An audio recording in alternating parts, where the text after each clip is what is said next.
Hello, everyone. Welcome to our webinar today, where we're going to be looking at business intelligence and how and where it reaps the biggest rewards. I'm Caroline Hill. I'm the editor-in-chief of Legal IT Insider, and I'm joined today by Chris White, who is a fractional CIO, and Amanda Mui, who is product advisor at Litera. Hi, Chris. Hi, Amanda. Hi, Caroline. Hi. Nice to have you here today. But so just to do a little bit more of introductions while everyone filters in. It's great to have you with us today. So Chris he is a fractional CIO and technology advisor for Whiteboard Consulting. He works across a number of organizations. He advises businesses on their IT strategy and how to get the best from their technology and maximize their IT investment. And his past roles have included global CIO of Clyde Co, CIO of Ashurst, and interim CIO of HFW. Is that fair? Have I done a good job, Chris? You've done a very good job, Caroline. Thank you. Thank you so much. Amanda is product advisor at Litera. As I mentioned, she's working with products in the pricing and business intelligence space. She's previously spent 8 years at DLA Piper, working her way up to senior billing manager for operations, overseeing and managing the operational infrastructure of 6 supervisors and the 60+ director reports in the billing department. Is that fair enough, Amanda? Is there anything I've missed? No, that was perfect, Caroline. It's so great to have you both here. Just a bit of housekeeping before we sort of dive into, we've got some really interesting topics of conversation, which coincide with the launch of our BI report, which is out today. So if you, when you leave the webinar, you'll be directed to sign up for the BI report, which is obviously free, and we've written it in partnership with Litera. So that's great timing. So a little bit of housekeeping. So we don't need to do this, but just enable your chat, please. Really lovely to have you with us today. Enable the chat function and make sure that you're asking plenty of questions throughout the session, which we're happy to answer. And we will be asking you. I haven't enabled my chat. And we will be asking you some questions, which we're really interested to hear your take on, because this is a fairly fast evolving topic, actually. And we get really fascinated for you to help us develop some of the themes.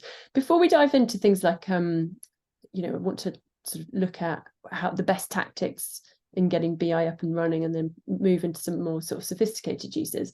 But Chris, you've been in the industry a long time. Tell me what you've seen in terms of the changes in the use of BI and MI. And before you're doing that, I just want to pose a question to people listening in. So how many people, just put it in the chat whilst Chris is talking, if you can, how many people listening in are actively already using BI, and maybe say where you are, whether you're at a law firm. So Chris, give us a little potted history, if you don't mind.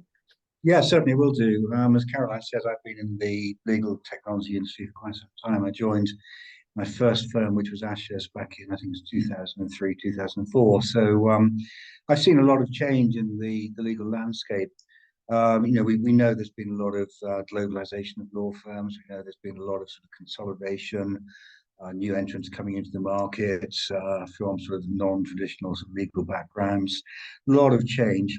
And I think it's fair to say, when I first joined the legal profession, I'd actually come in from financial services, which I think was probably slightly ahead in terms of using management information BI. I was quite amazed, actually, joining the first law firm, that there was very little information data used in managing the firm. Little information on sort of the profitability of the office, of a particular practice area, profitability of an individual matter, profitability of a client, utilization, and things like that. It was really all about sort of revenue. It was about how much you were able to bill, and that eventually would translate into profitability of the firm. But actually, from I guess sort of one financial year to the end of the next one, you didn't really know how much money you were making, or indeed how effectively sort of the various parts of the organizations were operating. And as I say, there's been an awful lot of change over the last sort of 20 odd years in law firms. They've moved away from being sort of that sort of almost city club type atmosphere into being far more sort of global corporates. and the way in which they manage themselves now is transformed as well. Generally, most law firms will have professional managers managing sort of finance, IT, HR, and all those other things, and they're becoming far more corporate in the way they're being managed. And as part of that, there's been a far greater focus on data, far greater focus on BI, management information. So this data is now being used to actively and proactively actually manage those various parts of the business.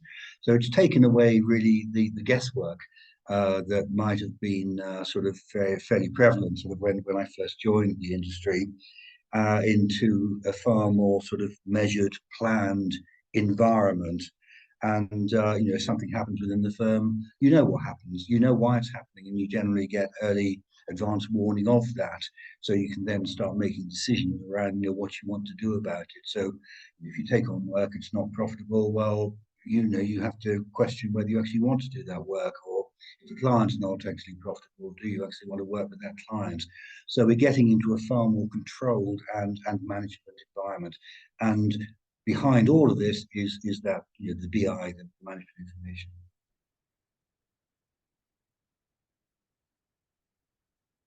Caroline, you're on mute, I think.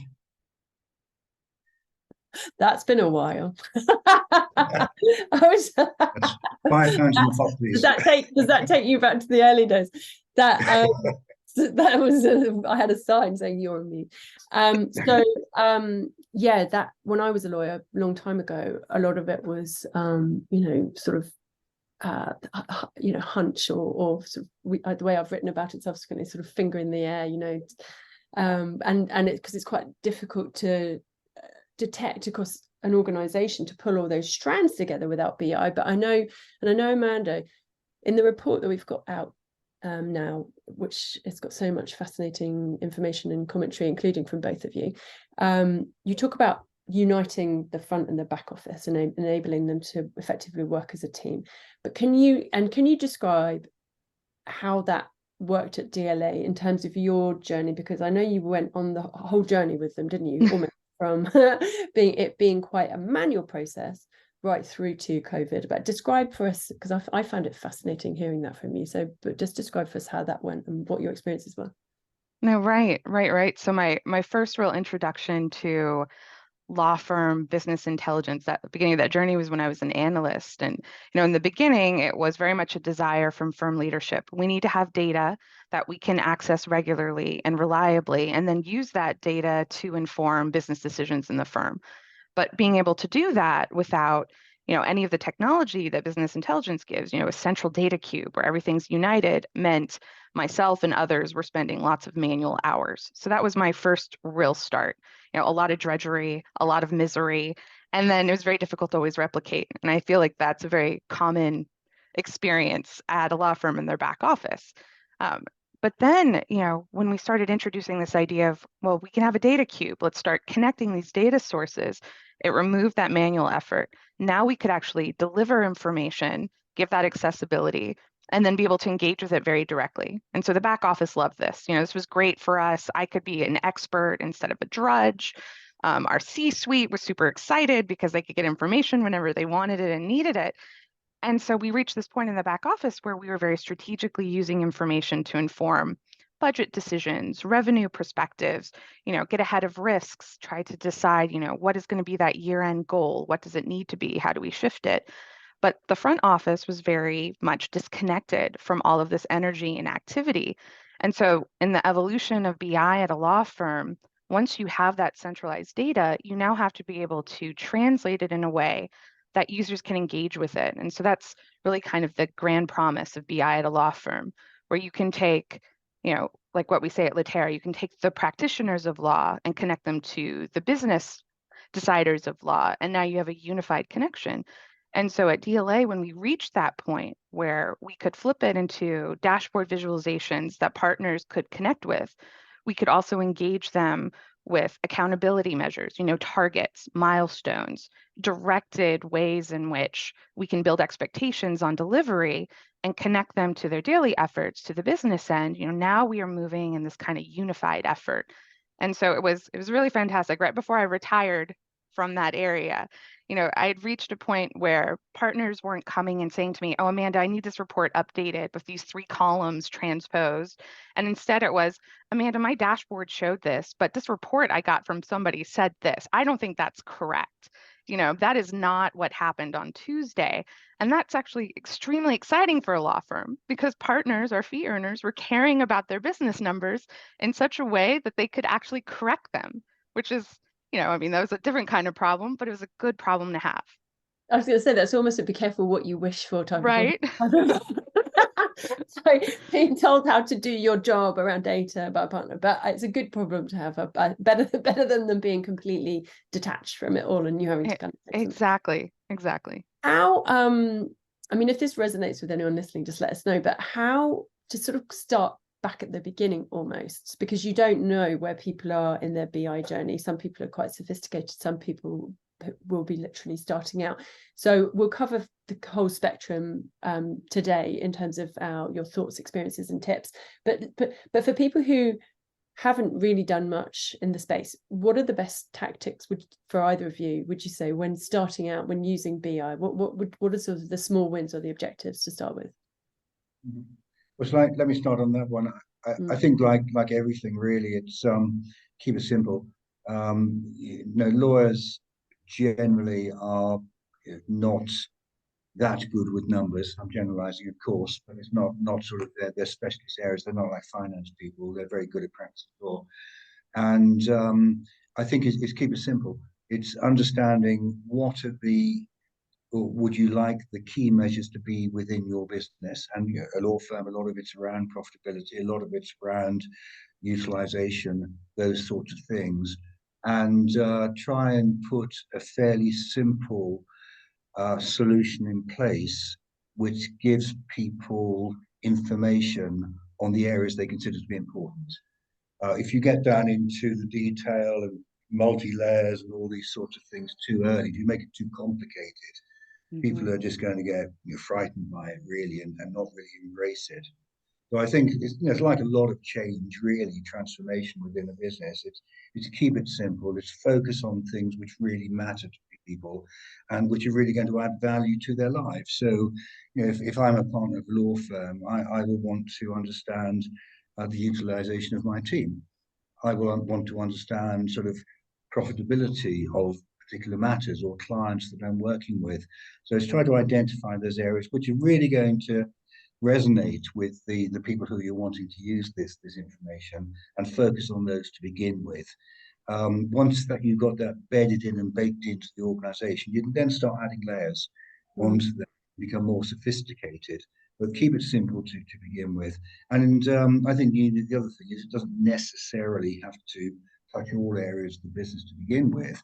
If you can focus on certain areas of the business and they can start embracing it, they can start seeing the value of that, they'll spread the message. It's what I call the bonfire theories. You start with a small bonfire, a number of small bonfires around the place. They will then start growing and sort of until you have a raging inferno almost. People want to buy into that stuff. They want to see what's happening over here. There's a big bonfire. I want some of that too, please. That type of approach. With such simple creatures. Amanda, do you have anything to add to that? No, it's exactly what Chris is describing. And I mean, just to take it back even another step, this is like an ongoing statement for me is you have to have a plan as a law firm because it's change management. You have to be very conscientious and intentional of how this adoption strategy is going to go. And so you have to keep it simple. You create that simple Venn diagram of our hopeful users, our partners, our influencers in the firm. Where are they suffering the most when it comes to data? What are the things that matter to them the most? How can we best deliver on that? And you use that to coincide with, your back office strategic needs. And now you have a winning strategy and you start out at the correct scale for that adoption. because absolutely any person, doesn't even have to be a partner, as busy as they are, you overwhelm them with too much at once. It doesn't matter how great it could be. They're just Mm. going to be frightened off. It's too much to handle, and they already are so busy in their day. I guess you want to get them excited about, you show one Yes. thing. Because as an like, you never recover fully from being a lawyer. I still refer to myself as well. And I'm rubbish with numbers.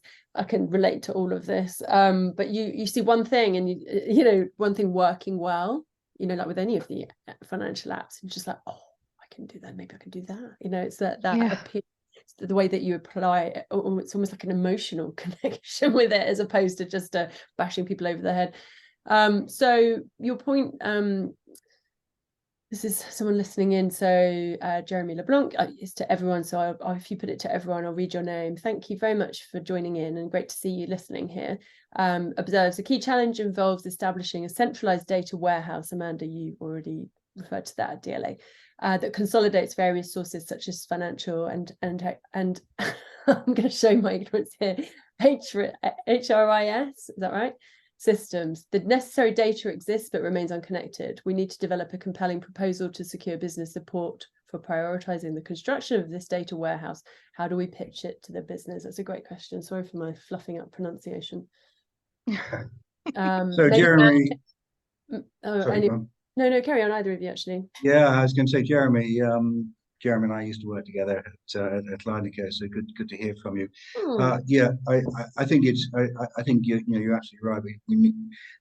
One of the issues that a lot of law firms have had is that the big law firms tend to use sort of big practice management systems like the Adirants, the Elites, the SAPs, those sorts of things, and the inbuilt management information BI systems in those big products not that good, and which is why firms are looking for external applications to actually supplement the inbuilt information. A lot of the information will be held in the practice management system. It is not very good to extract it and do something, make something of it, and be able to present that back to the business in a digestible form. And I think this point about where the information is held is important. Integration of information is important, and also the ability to extract that and then manipulate it, sort it, and present it back in a fashion which is easily understandable by the user. So were you involved, Amanda, in those early days before you had the data warehouse or data cube, and in how you pitched it? Do you remember how you got past from the conceptual to the right, we're doing this stage in terms of getting it signed off? Well, This was sorry, Chris. Apologies at DLA, because DLA, sorry. No, apologies. Sorry, I probably was mumbling. I've had so obviously you went on that journey. What do you remember the key points that effectively to answer Jeremy's question? Do you remember how it was pitched, or what well, it was a long time ago? Yeah, I mean, what we benefited from was two things: is we had internal influencers, stakeholders who had the right knowledge and the right vision to be able to directly connect, what the gains would be to the firm for that investment. A firm of DLA's size, it's not even just talking about the US offices, which can act very independently. You have the whole global spectrum where now you have data living across, 30, 40 different countries. And to rely on these manual measures was also a risk to our clients. We wanted to ensure we had a unified output. And the only way to do that was to have a technical unified solution. So what we greatly benefited from was individuals with vision, who then also, because they had it in their wheelhouse, they knew the right kind of talent and experience to be able to bring in to start that journey. Not all firms are able to do that. And, we often hear that when we talk to people at Litera, when we talk to firms that are trying to understand, how do we start? What is BI? Like, what does it look like for our firm? And so that's why vendors are often a common solution as well, because we can package that data cube for you. We can maintain and administrate it for you. You get to have the benefits from all of that effort, and we take that off your hands. So two very different approaches there, and they both have their own challenges. Okay, thank you. Yeah, it came through, just to go back to your point, Chris, it came through quite strongly in my research for the BI report that you're going back to your point about the practice management system is not enough. So people are really starting to have to look outside, to third-party tools. Fine. So don't try and boil the ocean. Jeremy, I hope that answered your question. If not, just jump in, please. It's my webinars typically, free for all, please jump in as and when you've got questions. I'm very happy to hear from you, and thank you for asking that. So yeah, don't try and boil the ocean, get buy-in, derive value, and layer the things on top that you care about, which I really like those answers. I think, Caroline, just one Yeah. other thing that I would add to that, Yeah. and it's really it's really aligned to what you said, is that I've worked in organisations where they've got very sophisticated data sets and are presented to sort of the management on a regular basis. But actually, nothing's done as a result of that. So I worked in one organization where every Monday morning we'd sit down as a management team and get a stack of papers like that with lots of information. And we sort of look at it and sort of nod and, right, okay, next on the agenda. Point being, if you're going to do this, it really underlines keep it simple. Really focus on what's important to the business, but use that information. Don't just because you produced a wonderful stack of information think you've done the job. You haven't. You've only, you've got to act upon the information you're given. Otherwise, you're just wasting your time, quite frankly. I want to come on to talk about adoption and baking it in, and how you do that. I think if we can just explore just for a few minutes, I'm really fascinated about what you measure. You've already referred to individual utilization teams. This was something that was really interesting to me when in researching the report. The sort of the way that's changing and progressing. So, but I'd love to come on after that to talk about how to bake this in, how to make it meaningful. So if anyone listening in has got any observations in terms of adoption, things that you've seen working, things that, presumably financial incentivization has to feature. It's a case of another a case of, be careful what you wish for, because as soon as you start measuring it, you have to remunerate it. And where did I steal that line from? Amanda. But so any observations, please do share with us whilst we sort of talk through. So you've already talked a little bit about the metrics. Typically, you'd be measuring individual utilization. And I know that is still the case, but I know that it's becoming more sophisticated and it's evolving, in terms of, whereas we used to just count the number of billable hours you did, and then that would be their contribution to the profit, or that would be quite sort of fairly simple. I know that it's evolving, so let's talk a little bit about that. So how much emphasis do you think is still on individual utilization, and are firms realizing that perhaps that they need to measure more than simply just billable time? Maybe Amanda. Yeah, this was another very interesting kind of development from being able to really publicize data in such a forward way with our front office, was exactly to your point. There was such a focus on individual contributions and very kind of classic structures. Who owns this matter? What kind of revenue is it bringing in? What kind of profitability does it translate to? But it's all very much driven from like a simple point A to point B to point C. Well, for a long time, those conversations were very much just a conversation about what does that translate to in terms of comp and recognition.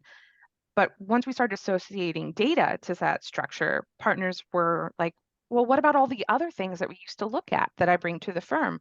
What about the relationships I bring to the firm? What about the businesses, the connections, the speakerships I engage in, the papers I publish, all of these things that translate to great value to the firm. And so when you sit down and you start saying, oh, we're going to start using numbers and we're going to drive behavior to get things that we need in the back office, you also have to be very mindful that you must show that full picture, because data can be a very closed, centered vision. And so you have to ensure that you are covering the full spectrum of that conversation. So, like at DLA, one of those eventual evolvements was understanding that there was a lot of non-billable work that translated to a very large degree to billable value. And so we simply constructed a new data point in which to identify that kind of work. And so that's just a small example of how when you open up this conversation and you start including such a wide group of people and individuals, you're going to have to be prepared to also transform how the data tells that story as well, and what you're pulling in and how you quantify it. Absolutely. And I think the other point to remember is that clients increasingly are selecting which law firms to work with on elements which are not sort of only about how good a lawyer the firm might be. They are actively looking for firms who can demonstrate diversity within their business. They're looking for firms which, based upon their ESG credentials, and so they're looking for different things, and it's very important for firms to be able to present the information to the outside world. What they're doing about these factors. The regulators are setting targets around these sorts of things. As I say, clients are increasingly selecting firms based upon credentials other than just how good you are as a lawyer. Again, that's an important element that we must remember, and we need that information. It's funny because it's one of those areas that's not had any teeth in the past, so the clients would say, oh, you must have a diverse team, and the lawyers would go, yes, we really must, and nothing would be done about it. And part of the but you've seen it particularly amongst technology giant type clients where they've started to put it in their RFPs, where you have to have such and such diversity. This for quite a while now, actually, they've started to become more intentional about it, and I guess it is quite hard. It is, for firms without using BI to really demonstrate that they're complying with those requirements. It is, and I think again, talking about ESG, we're reading a lot at the moment about greenwashing, and about marketing departments really hyping up some little element that you've done within your business, and when you actually drill down, you realise it's not true at all.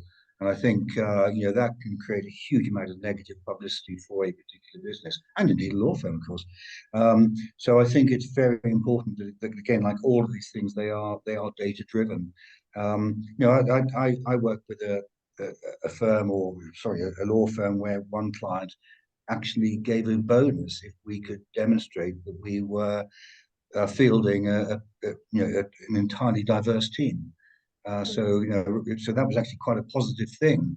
If we got away from sort of the middle-aged sort of typical sort of lawyer in pinstripe suit, we could actually field a properly diverse team. We got a 10% bonus on top of the fee. Now, I've only seen that once, but that was a fairly large, but a very large indeed, technology vendor. So these things are happening, and I think again, a lot of firms, certainly to begin with, and it's not only law firms, but a lot of corporates as well.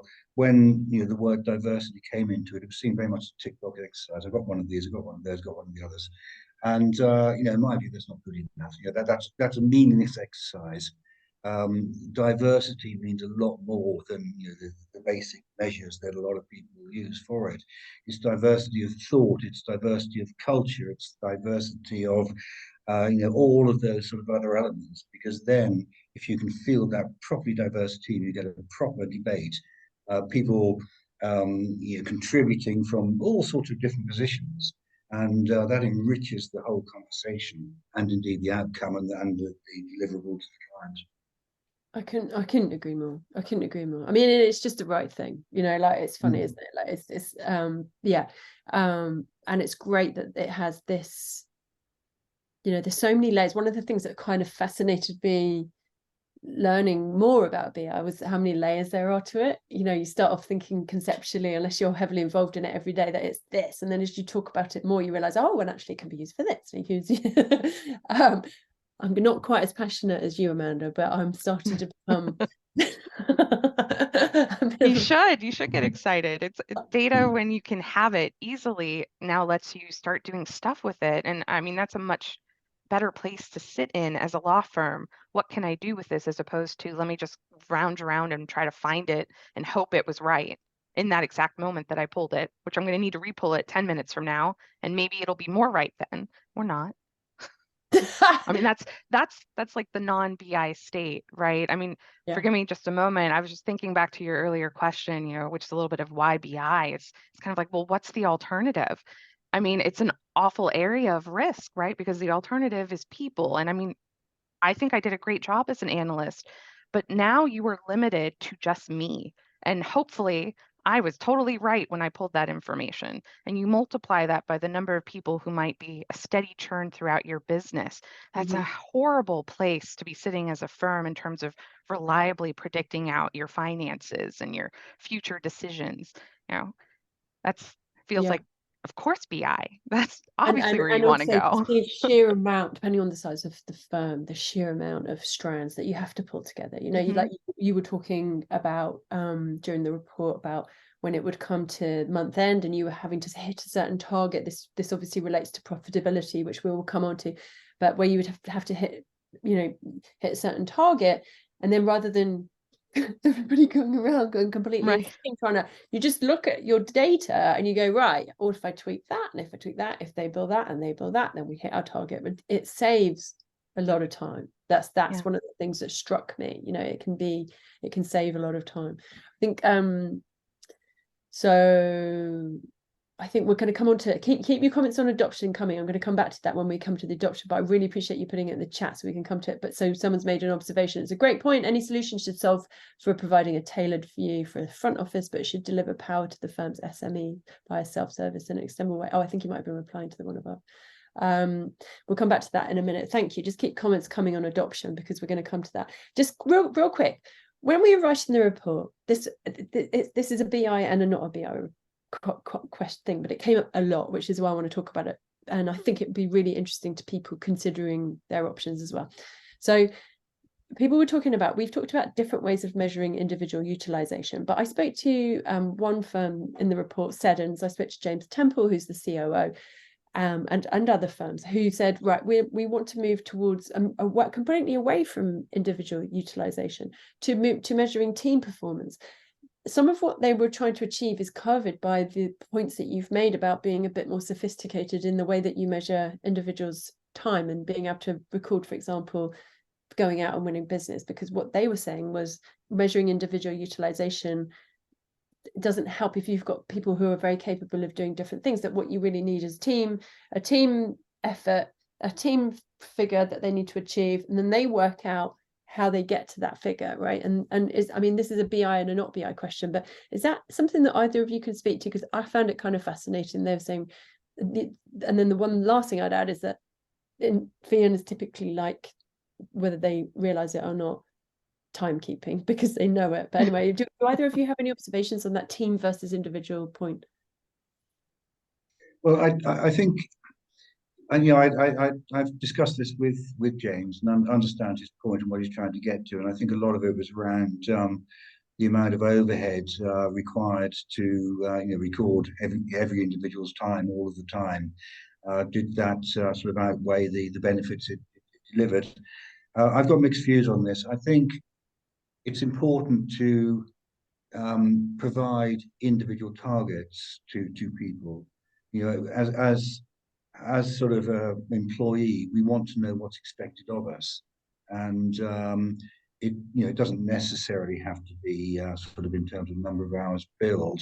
So if you are good at business development, you can put metrics around that. But I think it's important to have some sort of measure because you need to hang your hat on something. And you need to sort of know whether you are performing and meeting the expectations of the firm or not. And yeah, it so happens that as a lawyer, if you're charged with billing 1,800, 2,000 hours a year, whatever it is, you either do it or you don't do it. And that's a very easy metric to use, and I can understand that. And as an individual lawyer, you know in many ways how you are performing, whether you're actually billing those hours or not. But that does miss out that big point about people get involved in lots of other activities in addition to sort of just pure fee earning. So you need to be able to recognize that in some way.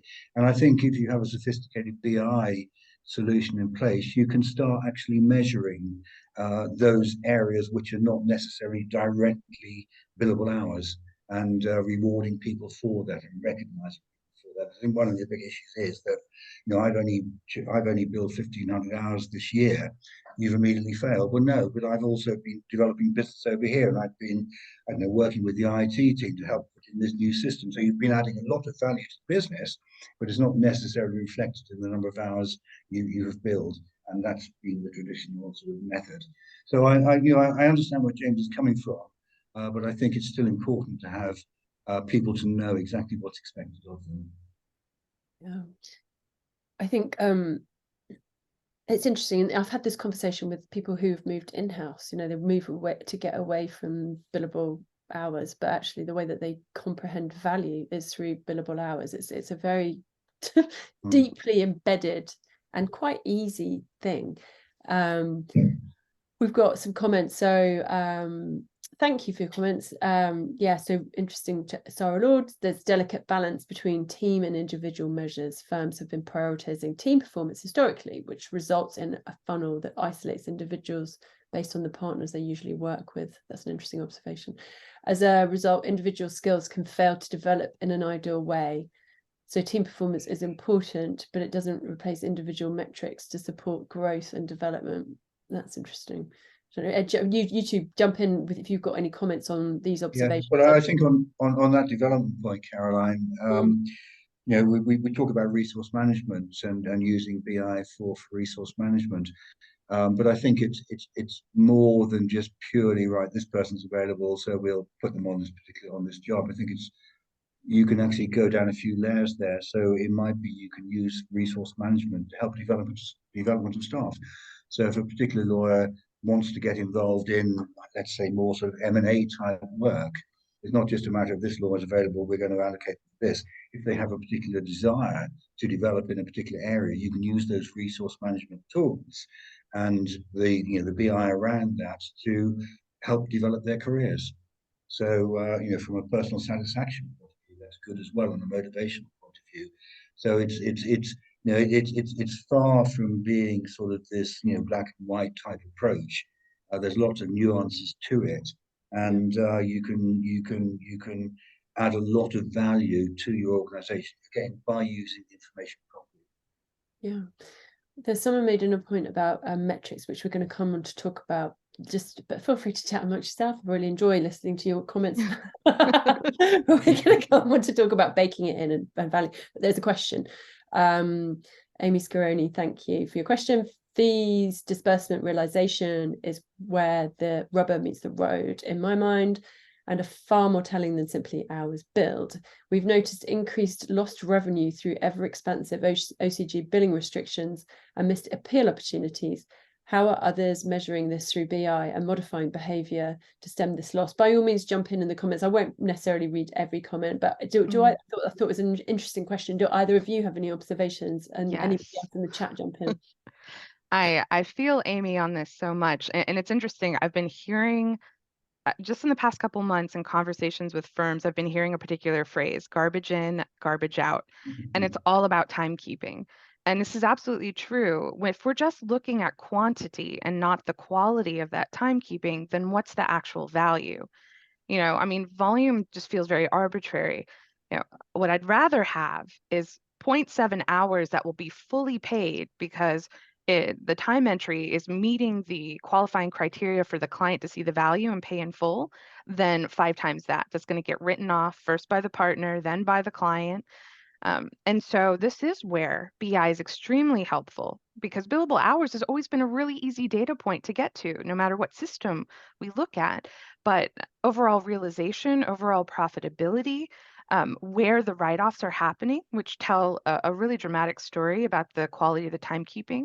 Are we taking those write-offs against the hours internally? Did the partner not see the value?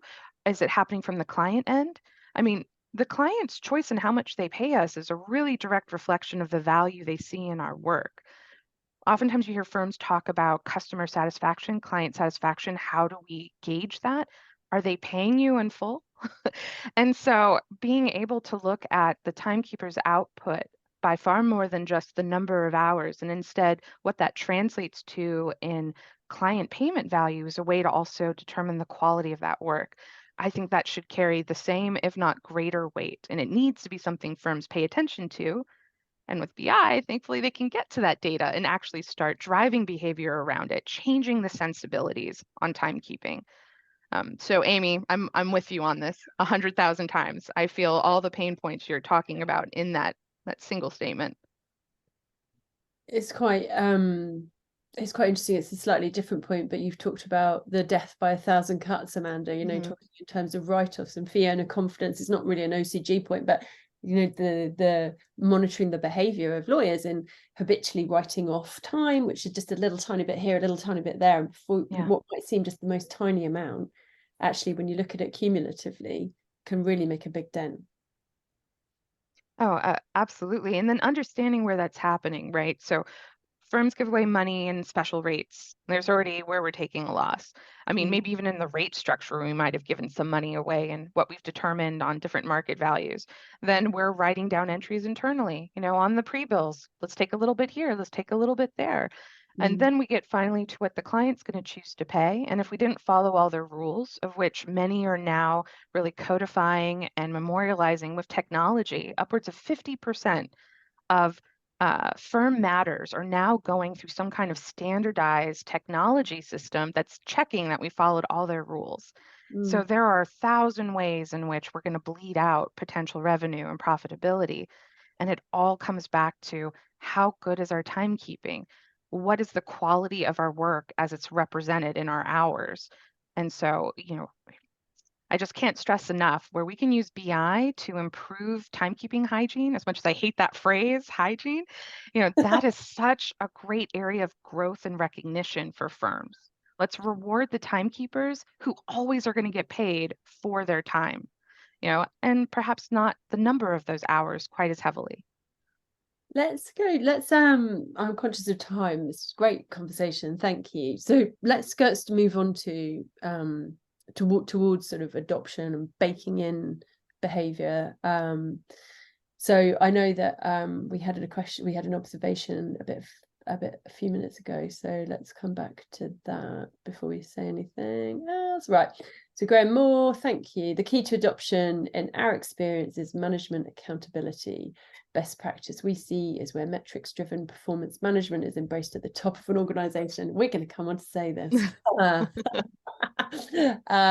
If leaders hold their team members accountable for the key metrics, and those key metrics are the ones shared in the BI solution, then individuals will naturally refer to the easiest source of that information. Use of dashboards in executive meetings, department and team meetings, and individuals one-to-ones is clearly correlated with adoption of a data-driven culture. I think we can just go home. Do you think? I think basically looking at mine, I think we said it. I don't know.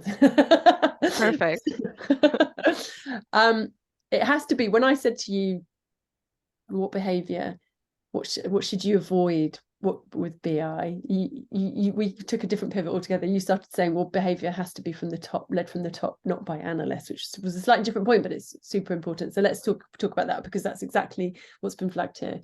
But I kind of hate tone from the top, but it's tone from the top. Well, right. Because who actually carries the weight in the firm? I might be super helpful. My partners might love me. I'm their favorite analyst, but they don't have to be accountable to me. I don't carry any kind of real potential good or bad outcomes with whether or not I liked what they did or whether or not they used a tool. But firm leadership, these are not just their peers, but these are the people they're accountable to. They have to be the ones to not just carry the change, but also exemplify the change. They can't just say, oh, do this, start adopting this technology. They have to demonstrate that they are using it. that it carries this benefit. So yeah, it has to be top led. Otherwise, I mean, why would they listen to me? I They're going to totally listen to agree. Chris. They're going to listen to Chris. I totally agree with that. I think it has to be, and you know, the senior management of of the organisation are responsible for the performance of the overall organisation. The individual lawyers are responsible for you know, performance of their practice group, or indeed just their own performance. So, you know, if we're trying to bring about change, transformation within the business, somebody has to drive it, and I think that has to come from the top. That is most valuable, because, you know, quite frankly, that's who people listen to, and you know, they've got a better chance of actually driving it across the business. But driving it across the business is a lot more than just saying, right, I've said do this, so go away and do it, please. You know, I remember working for one firm where the managing partner put out an email to everybody saying, right, you will no longer travel first class when you're flying to the States or whatever. And he basically had 150 partners put their finger up and say, will you try and make me, mate? You know, that is not trans. People have to understand why they're being asked to do something. And, you know, that leadership from the top, they can say, right, as an organization, we want to start working in this way. The reason is, you know, for the following reasons, the benefits of doing that as follows. So people actually buy into that. It's the same as any business change, any business transformation. You have to explain why you're wanting things to change and the benefits of actually doing that to the individuals who've got to enact that or implement that. And, you know, some of the other things we spoke about earlier, you know, keep it simple, understand what's important for the firm, make sure that you're actually delivering information that really matters, so people can then start using it and they can see the value of it. So it's you know, it's all about business change, business transformation, which, as I say, is generally driven from the top. It's also an interesting observation from another consultant, John Roscoe, who used to be at DW reporting in the report. He was talking about BI needing to be part of management strategy, in the sense of, if you say that you're going to be rewarding and recognizing all of these different things, but in fact you're only really recognizing utilization, that's all people will care about, right? That it has to be consistent, that you know, what you say you're going to measure has to be embedded, but you've used the word, Chris, probably both of you, baked into strategy, right? There's no point in saying we're going to measure all of this stuff, but if it's not a part of a cohesive strategy, if it's not actually doesn't have teeth, I suppose, and the bottom line is, if it's not financially rewarded, right? If you only financially reward utilization, I suppose that's all really people are going to care about. Yeah, I think you know, that's a simplistic way of looking at it, but certainly that's a key driver. I think there are other drivers, increasingly so, in terms of, you know, things like, you know, work life balance, you know, how motivated do you feel by this change, how much you buy into it. Certainly, finance, certainly your firm is a big part of it. But, you know, ultimately, what do they say? You get what you measure. And you know, if you as a senior leader are demonstrating a certain behaviour, people generally will buy into that. You know, how many times do you hear sort of a new trainee comes in and they're sort of moulded by the partner they haven't been working with at that time, and that's who they learn their craft from. They become a mini me, and you know, that happens all the way down through the organisation. And so it's important that the senior organisation, part of the organisation, can actually, you know, I've got this great belief in creating a vision. You know, this is what we're trying to do, but more importantly, this is why we're trying to do it, and this is what good looks like. All be part of this journey, please, with us and help us. And this is how you need to actually contribute to the journey we're on, and then we all benefit from it. Okay.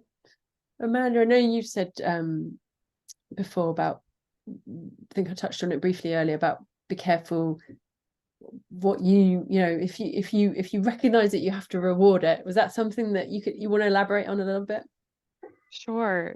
I mean, it's mostly just, if you're going to invoke change, be prepared to grow with that change.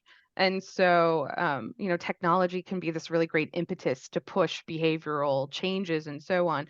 But in the example of now having partners who are going into their dashboards, they're looking at their data, they're questioning information that's going to be used to determine their year-end comp, you must then also be prepared to engage with them directly. to hear that feedback, to be able to converse on that level.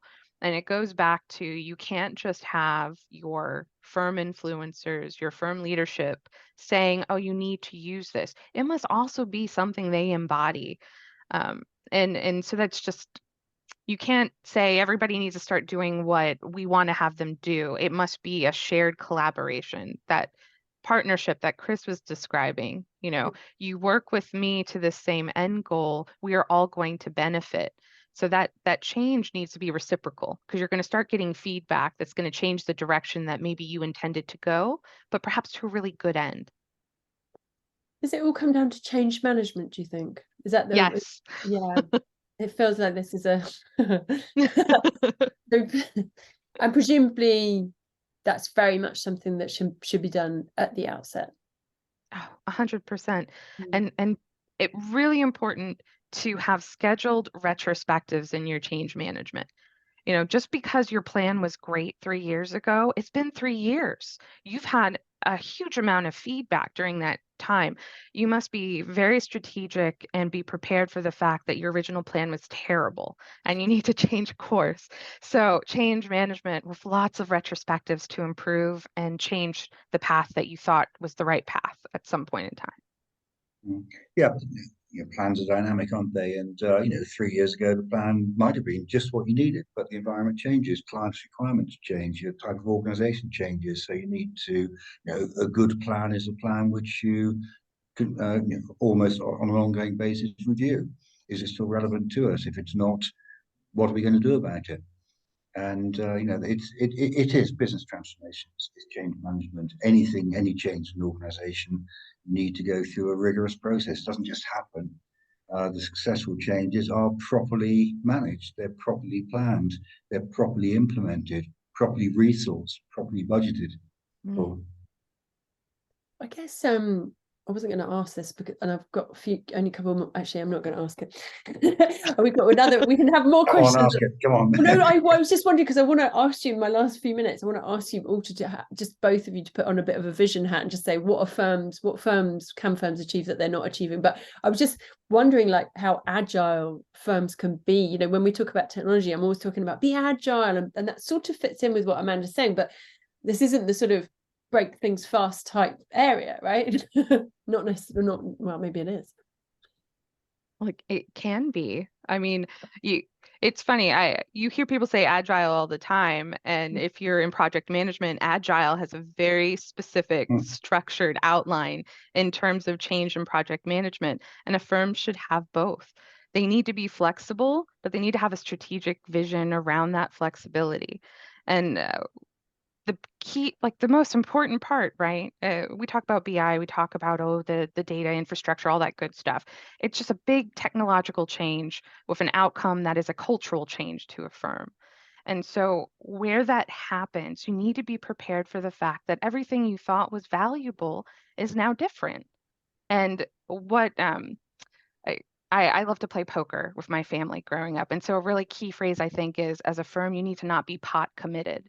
Just because you thought your hand was great at the start, that river has shown that you do not have a great hand anymore. I don't care how much you've put in terms of investment. When it's time to pivot, because that idea is no longer great, you need to do that. And that holds true for business intelligence. That holds true to building your own data center. That holds true with going with a vendor. You need to be willing to completely abandon everything and start new. Yeah, I think that's right. I think let's think about our firms agile. I think firms can be agile if they want to be agile. They're often accused of not being agile, and that is because they don't have the right, I suppose, drive to do something. They don't really believe it. They think they should be doing it, but they don't really believe it. They haven't got the forces behind them to actually deliver that change. If they want to be agile, they can be agile. If they really put their mind to it, they can be agile. If they follow the right processes, they can be agile. It's just they often choose not to be agile because there's so many, I suppose, conflicting resources within the firms. They don't really know what to do or where to focus the time.